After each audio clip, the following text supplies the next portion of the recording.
Seguimos en cadena nacional y volvemos con una joven que este fin de semana fue parte de los 100 líderes que fue nombrado en la revista del sábado. 100 líderes, no eran todas lideresas, la verdad, pero ella es una lideresa.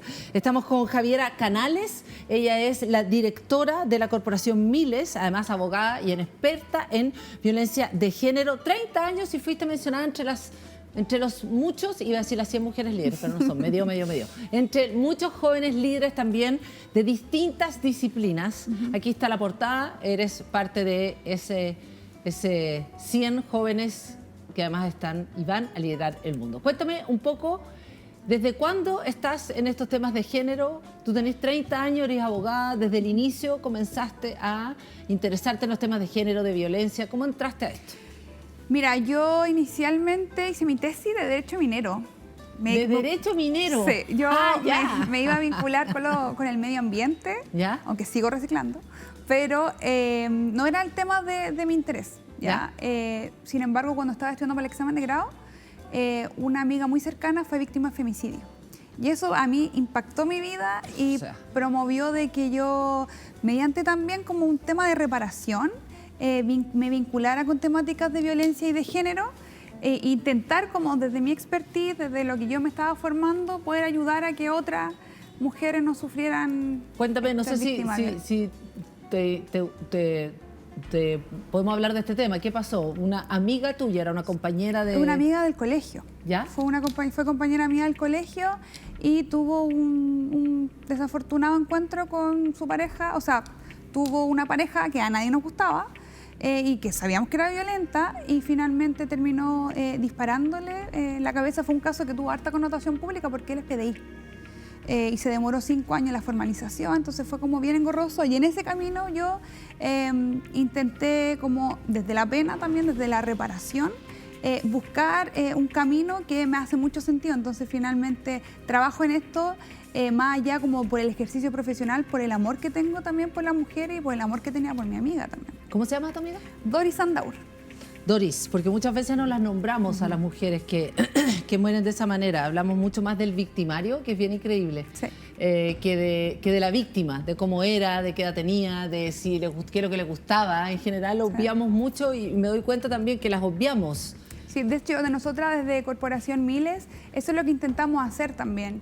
Desde que yo llegué a la corporación, lo que hemos intentado con todo el equipo ha sido vincular los derechos sexuales y reproductivos también con la violencia y cómo el ejercicio de estos derechos está intrínsecamente relacionado con los distintos tipos de violencia. Y tenemos un conteo de femicidios en donde nosotras honramos a las mujeres que finalmente fallecen en manos de hombres violentos y ponemos su nombre, ponemos su fecha de nacimiento, ponemos y también un breve extracto de, en definitiva, qué fue lo que pasó y ellas, como que ellas en definitiva son las protagonistas de la historia.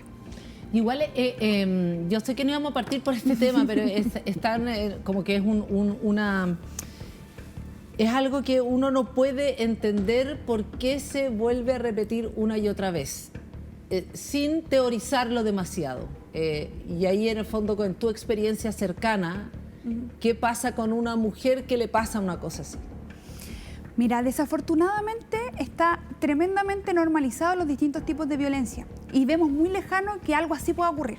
Como que vemos, ya, pero si esa persona es un poco machista, ya, pero si el chiste. Y finalmente, dentro de nosotras, de mi grupo de amigas, jamás pensamos que alguien, porque uno lo relativiza y piensa que eso ocurre allá, donde la mujer quizá tiene menos educación, allá, donde no hay tantos recursos probablemente. Y finalmente tenemos una cantidad de estereotipos y de discriminación intrínseca dentro de nuestra formación que creemos que la mujer es más pobre, la mujer es ruralizada o incluso la mujer con distintos tipos de discapacidad o que no tengan acceso a la información, y no es así. Todas las mujeres podemos ser víctimas de violencia, incluso las mujeres con formación en género, porque también pasa que conozco mujeres, o incluso yo misma pude haber sido víctima de violencia, y porque no, el hecho de tener más conocimiento no podemos ser juez y parte, porque finalmente todas hemos sido criadas en este tipo de sociedad. De hecho, yo he hablado con psicólogas, me dicen, yo soy psicóloga, pero yo también pude haber tenido una relación violenta, porque no puedo ser juez y parte de mi historia. Entonces, finalmente, el hecho de que reconozcamos que esto está en todos lados. en todos lados. Y cualquiera puede ser o víctima o cualquiera puede ser un agresor también. Y ahí igual me imagino que fue como un proceso de sanación para ti, de alguna manera. Hasta el día de hoy lo sigue siendo. Claro, Hasta el día de hoy, como sí. decir que, digamos, iniciar el tema del género desde el lugar del dolor y de la pérdida, yo creo que hace también una diferencia así sustantiva y es como un apostolado casi, ¿no? O sea, no sé si un apostolado, No, pero una... cuando me han invitado, no sé, a hacer charlas a universidades, me dicen, ya, pero ¿qué nos recomiendas tú? Yo les digo a las mujeres, a las estudiantes principalmente, que se vinculen con el género, pero desde la prevención. Porque es mucho más bonito, me imagino yo, porque mi acercamiento no fue desde la prevención.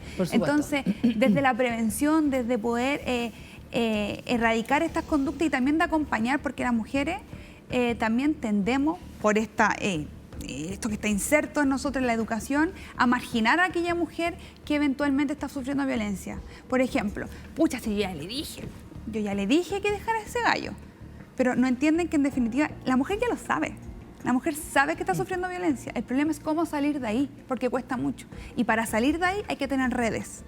Si uno empieza a marginar a la amiga, porque uno también se puede aburrir. Oye, yo ya hablé con ella, ya le dije. Pero finalmente lo que se necesitan son redes.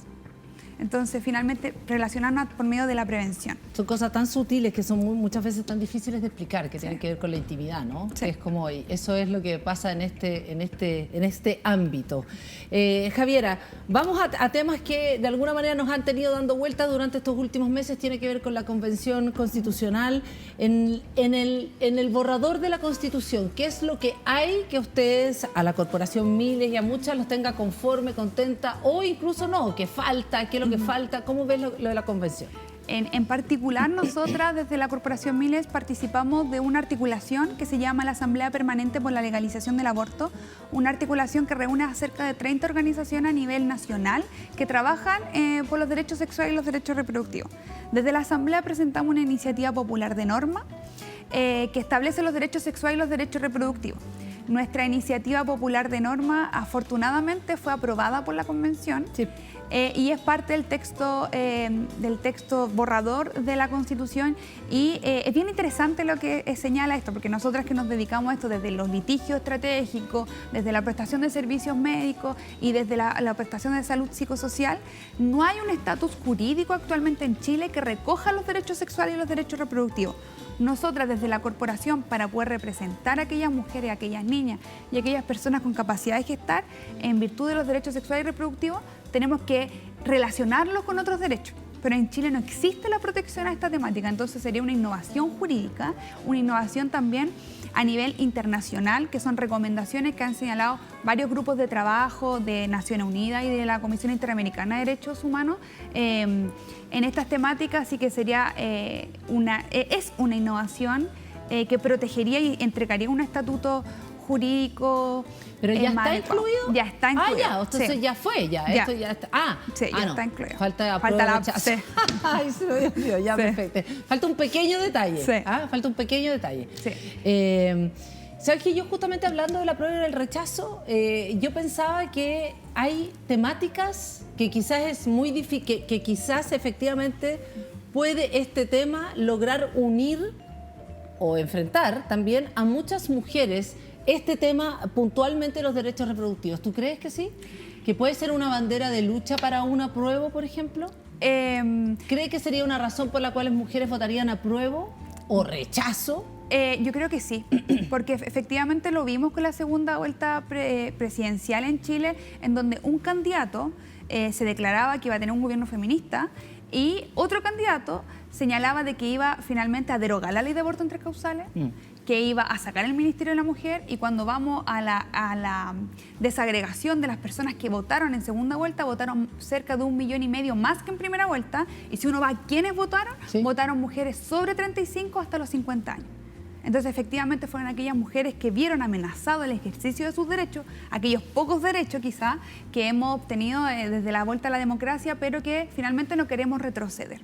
Entonces, si efectivamente desde las organizaciones de la sociedad civil logramos, y en conjunto quizá con los constituyentes y las constituyentes, logramos transparentar, más allá de las fake news que están dando vuelta, pero logramos transparentar los derechos que eventualmente podrían tener, nuevos derechos, como los derechos sexuales y reproductivos, también como los derechos a los cuidados, y como los derechos sexuales y reproductivos son más que el aborto, sino que también el hecho de que si tú te postergas en tu carrera o en tu oficio y te quedas como decisión a cuidar tus hijos o tu hija, o no puedes ejercer tu profesión o tu oficio como querías o como podías por cuidar a tus hijos, finalmente hay un cuidado que la Constitución está garantizando y emana al legislador a dar un subsidio a aquellas mujeres efectivamente que se postergan para el cuidado de los hijos e hijas en común. Ahora, quiero entender bien, ¿el aborto quedó como derecho en la Constitución? No. Lo que quedó en la Constitución que tenemos que aprobar o rechazar, sí, pero ya, para entender, en el borrador. Claro, garantizar los derechos sexuales y reproductivos, y señala algunas prestaciones. Como ejemplo, entre ellas la maternidad deseada y la interrupción voluntaria del embarazo. Pero lo dice. Lo dice. Pero en Chile ya existe la interrupción voluntaria del embarazo, y ese es como el problema que hay que desenmarañar. En Chile existe la interrupción voluntaria del embarazo. Nosotros no tenemos ley de aborto, tenemos una ley de interrupción voluntaria del embarazo. O sea, ¿ustedes creen como corporación que quedó con una duda? No, lo que nosotros apostamos también en el texto que nosotros presentamos en la iniciativa popular de norma, que fue la que se aprobó, es que efectivamente quedara el aborto. Y por eso yo comenzaba diciendo que esto es una innovación jurídica, porque no hay ninguna constitución en el mundo que lo establezca. No hay duda. No hay duda. Ya. Eso, no hay ninguna constitución en el mundo que establezca el aborto. O sea, claro, como ejemplo. Ya, pero dentro de las prestaciones. Y ahí es interesante que me estabas mencionando justo antes de que entráramos digamos, a hacer la entrevista acá, es que en este momento hay un caso en Estados Unidos que tiene que ver con que podría retroceder en la legalización del aborto. ¿Cómo va a ser posible que retroceda? Explícanos un poco eso, porque no lo entiendo mucho, la verdad. Mira, yo soy abogada, y cuando converso esto con distintos abogados y abogadas me dicen, oye, pero como dar ejemplo de la Constitución es como una técnica legislativa que no nos parece adecuada. Probablemente puede ser incluso discutible, pero en temáticas de género y de cubrir los derechos de las mujeres tenemos que tener una protección extrema. ¿Por qué? El mejor ejemplo es lo que está pasando ahora en Estados Unidos. Se despenalizó el aborto en Estados Unidos en 1973 por medio de una sentencia judicial que llegó a la Corte Suprema, que es bien conocida, que se llama Roe versus Wade, ¿ya? En donde se señala finalmente que las mujeres, a propósito de la cuarta enmienda y de su derecho a la intimidad, que se correlaciona con el derecho de la libertad, las mujeres pueden decidir sobre sus cuerpos, ¿ya? No había duda de que ese caso era un precedente histórico para Estados Unidos, que está legalizado en todos los estados, y un derecho que las mujeres sienten ya muy propio, porque está desde hace casi 50 años. Sin embargo, ahora se filtró un proyecto de sentencia que generalmente los grupos más conservadores, o que nosotros en la corporación denominamos grupo antiderechos de las mujeres, lleva estas temáticas nuevamente a la Corte para su revisión constante. Y al parecer la Corte estaría retrocediendo 50 años, dando vuelta el caso, es decir, una sentencia nueva puede decir una consideración completamente contraria a la que viene, pero el precedente que finalmente se determina es la última, que sería la actual. Y, en definitiva, le entregaría a los distintos estados la facultad de legalizar o no el aborto, lo que sería un gran problema. Porque según datos, por ejemplo, de varios institutos, como el Instituto Neal de Estados Unidos, de la Universidad de Georgetown, señalan de que al menos habrían 24 o 25 estados con proyectos de ley que son más conservadores, listos para penalizar completamente el aborto. Ya, ahora, igual lo que entiendo es que al menos en Estados Unidos funciona, es una constitución que de alguna manera lo que hace es muy amplia. Sí. y lo que se hace es, a través de la legislación, lo que entiendo que se va generando jurisprudencia. Así es. Entonces, ¿cómo podría desandarse toda la jurisprudencia existente ahora a raíz del último fallo? Porque, claro, el último fallo es lo que puede cambiar toda la jurisprudencia anterior. Es lo que manda, claro. Ya. Finalmente es lo que manda y habilitaría, por ejemplo, a los distintos congresos de cada estado a poder legalizar de acuerdo a sus convicciones individuales. Ya. Lo que generaría una desigualdad ante la ley gigantesca en términos que un retroceso. No, ya y en es un como país un drama, donde un estado puede hacer legal y en Por otro supuesto. estado es ilegal. Entonces, una mujer de allá vale menos que la mujer de acá. Finalmente. Sí, no, o sea, claro, totalmente, un desastre total, absoluto. Javiera Canales, además directora de la Corporación Mille. Nos faltan varios temas, nos queda poco tiempo, así que uno de los temas que te queríamos preguntar tenía que ver con, el 2021, si mal no recuerdo, fue el caso de las pastillas anticonceptivas defectuosas. ¿Qué es lo que ha pasado con ese caso? ¿Hay otro caso además nuevo? Que hay de alguna manera ustedes presentaron algo que es contra la farmacéutica, el Estado. Cuéntame un poco en qué va ese caso. Sí, mira, en el año 2020 nosotras logramos intentar hacer algún tipo de trazabilidad de los anticonceptivos defectuosos. Hasta el día de hoy no se sabe cuántas mujeres fueron efectivamente afectadas, pero nosotras logramos representar cerca de 250 mujeres. 250, Sí. A ver, explícame, 250 mujeres que compraron un anticonceptivo. No, fue peor, porque lo retiraron de los centros de atención primaria. Es decir, mujeres que pertenecen a un programa de salud, regulación de la fertilidad en Chile, no se le entregan anticonceptivos. El derecho al anticonceptivo no es de carácter universal. Solamente se le entregan de forma gratuita a aquellas mujeres de escasos recursos que están insertas en un programa de regulación de la fertilidad. Perfecto. Entonces el Estado le compra a un laboratorio anticonceptivo y estos anticonceptivos estaban defectuosos. Y los centros de atención primaria, es decir, los CESFAM, le distribuyeron a estas mujeres específicas anticonceptivos defectuosos en plena pandemia. ¿Ya? O sea, las mujeres más vulnerables. Las mujeres más vulnerables. Y el Estado no emitió una alerta nacional, o sea, más allá de la del ISP que quedó en su página web, que nadie revisa las páginas del Instituto de Salud Pública, no hubo un tú a tú con las mujeres, no las contactaron directamente y hasta el día de hoy ni el Ministerio de Salud sabe efectivamente a cuántas mujeres finalmente afectaron las pastillas. A nosotras nos llegaron cerca de 250 y a las 250 dijimos no podemos hacernos cargo de más porque de verdad colapsamos en nivel de recursos económicos y humanos porque no podíamos. Siguen llegando mujeres que dicen tener los blisters, que retiraron del CESFAM y que terminaron con un embarazo. Nosotras llevamos esto a una mediación ante el Consejo de Defensa del Estado en contra del Estado y también participaron de esa mediación de forma voluntaria los laboratorios.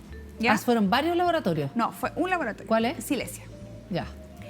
Y con ellos llegamos a un acuerdo del que no podemos referirnos porque firmamos un contrato de confidencialidad. Un acuerdo económico. Un acuerdo económico, del que tenemos contrato de ¿Por confidencialidad. solamente 250 representadas? Por solas las mujeres que nosotras representamos. ¿No se puede hacer una demanda colectiva? Es que se podría eventualmente, con ADECUS entiendo que llevó adelante una perfecto. demanda colectiva, pero los fines de la corporación, los fines nuestros son distintos también. Y continuamos las mediaciones ante el Consejo de Defensa del Estado con el Estado, cuyo gobierno era el gobierno anterior, y ellos frustraron la mediación porque no quisieron llegar a ningún tipo de acuerdo con nosotros. Entonces ahora lo que nosotros estamos haciendo es preparando efectivamente, documentando todo lo que ya llevamos trabajando para presentar derechamente una demanda en los tribunales. Pero 250 mujeres que tuvieron hijos. Tuvieron hijo, hija, nacida, viada. Hay un grupo, cerca de 10, probablemente que tuvieron pérdidas reproductivas. Pero sí tienen el blister, el número de serie. ¿Y cuánto estiman que podrían ser los estimados? Porque tiene o sea, que haber un fueron estimado. cerca de 270.000 blisters, lo que se distribuyeron durante un año. Entonces el número afectado puede ser 270.000 mujeres, que no sabemos. Ah, no, ya. O sea, ya. Y esto, Y esto fue con un tipo de pastilla específico que el Estado compraba. Después se han seguido emitiendo otras alertas de anticonceptivos que no se distribuyen en los centros de atención primaria, sino que son en farmacia. Por tanto, su trazabilidad es mucho más dificultosa. Porque efectivamente una mujer que compra en farmacia no sabe bien el número de serie, no hay un registro, no se pueden contactar. Entonces es distinto. Acá lo que nosotros hemos pesquisado y en lo que también hemos intentado levantar todos los espacios que podemos, es que en Chile hay graves fallas a la farmacovigilancia. Esto no solamente con los anticonceptivos, o sea, con los anticonceptivos se puede ver porque hay un daño irreparable, finalmente, que uno impacta el proyecto de vida de una mujer. Sí, pero también con los medicamentos. ¿Ya? El ISP no puede, por ejemplo, revisar si un medicamento está bueno o malo hasta que haya una alerta, una denuncia. Perfecto. Y no va a haber una denuncia hasta que una persona ya consumió o tiene el medicamento en su mano. Entonces, finalmente, hay una falla y con lo anticonceptivo debiese ser superior la revisión respecto, porque lo que estamos distribuyendo efectivamente es la planificación de las vidas de las personas. También quería comentarte, o sea, tú lo querías comentar. No, pero muy cortito. Hablemos también de, bueno, tenemos montones de temas, pero pucha, del cuarto informe sobre derechos sexuales y reproductivos, que hicieron además estudios sobre aborto en 3 causales, violencia obstétrica y ginecológica, niñas trans y educación sexual integral, que además ustedes hicieron con la Corporación Miles. ¿Cuáles son o cuál es el resultado que a ustedes más les ha llamado la atención? Tenemos las gráficas también. Sí, mira, nosotras realizamos este informe de forma anual. Aquí está. Y es bien, finalmente en Chile hoy día salió del Ministerio de Salud que hace más de 20 años no se hace una encuesta de salud sexual. Pero nosotras con esto finalmente lo que queremos demostrar es un estado de la situación en Chile, en cómo están las temáticas en torno a los derechos sexuales, reproductivos y la salud sexual. Por eso invitamos también a las personas que puedan revisarlo, y lo más relevante de este informe principalmente es la educación sexual integral, porque incorporamos también una encuesta de más de 900 personas que participaron, que son padres, madres o cuidadores o cuidadoras de niños, niñas y adolescentes. Entonces, finalmente, hay todo este mito de que la gente no quiere educación sexual o que o educación sexual integral desde la primera infancia, y finalmente aquí con datos empíricos, con encuesta y con un trabajo colaborativo con cuidadores y cuidadoras o padres, madres. ¿Qué es IVE? Interrupción voluntaria del embarazo. Ah, perfecto. Aquí están las Eso, cifras, claro. Perdona que te interrumpí. Sí. Número de causales bajó un 21%. Sí. Bajó en un 21% los números de causales. La causal que más se registró durante la pandemia fue la causal riesgo de vida para la madre. Ya. Y esto es interesante porque hace muy poquito un grupo de diputados y diputadas del Partido Republicano ingresó un proyecto de ley que busca derogar la causal riesgo de vida para la madre. Entonces, finalmente acá tenemos datos registrado nosotras de que es la causal más invocada. Ellos decían de que efectivamente es una causal en desuso y que no debería utilizarse. No es así. Ya, perfecto. Ok. ¿Hay algún otro dato que podamos revisar que a lo mejor también nos pueda, digamos, revelar un poco la situación? Respecto, claro, de que también, Perfecto. de que... 9 de 10 personas, perdona, está de acuerdo con legislar respecto del aborto sin causales. Así es. A propósito de lo que estábamos hablando inicialmente de los derechos sexuales y los derechos reproductivos de la nueva Constitución. Nos preguntan siempre, ¿significa que una vez que sale la Constitución hay aborto libre? No. Significa de que el legislador, es decir, los congresistas, las personas que están ahí en el Congreso tienen que realizar una ley, porque el Constitucional está mandatando que emitan una ley de aborto más amplia de la que la interrupción voluntaria del embarazo que tenemos actualmente. Ya. ¿Y hay otro más también? ¿Alguna data más? Última. Ya. Estas son las que revisamos, pero el informe la verdad es que es bastante más amplio. Dice, por ejemplo, el 58% ha vivido al menos una vez en la vida una situación de vulneración. El 92% considera que en Chile los DSR, Derechos Sociales y Reproductivos, Derechos sexuales y reproductivos, no se respetan. De 92%. Sí, lo que pasa es que Chuta. si bien los derechos sexuales y reproductivos no son derechos muy populares, pero igual con los últimos años ha habido una suerte de sensibilización. Nosotros le preguntamos a las personas, incluso mujeres jóvenes, de entre 18 y 30 años, ¿usted sabe qué son los derechos sexuales y reproductivos? Sí, más o menos. ¿Sabe cómo usted puede exigirlo? No. Nadie sabe que en definitiva estos derechos se pueden exigir y que son derechos humanos, porque son derechos intrínsecos. O sea, nosotros vivimos con la sexualidad y la reproducción durante gran parte de nuestra vida, y la sexualidad efectivamente durante todo nuestro ciclo vital. Totalmente. Javiera Canales, abogada y experta en violencia de género, directora además de la Corporación Miles. Muchas gracias por estar con nosotros acá en Cadena Nacional, por además contarnos tu historia también y hablar de estos temas que son tan relevante, y parece que vamos avanzando, porque al menos en la historia de Chile las mujeres estamos mejor, no todo pasado fue mejor, sí, hay que decir. Sí, así es. Muchas gracias por estar con nosotros. Y nosotros seguimos con más Cadena Nacional, no se vayan, estamos acá en Día X.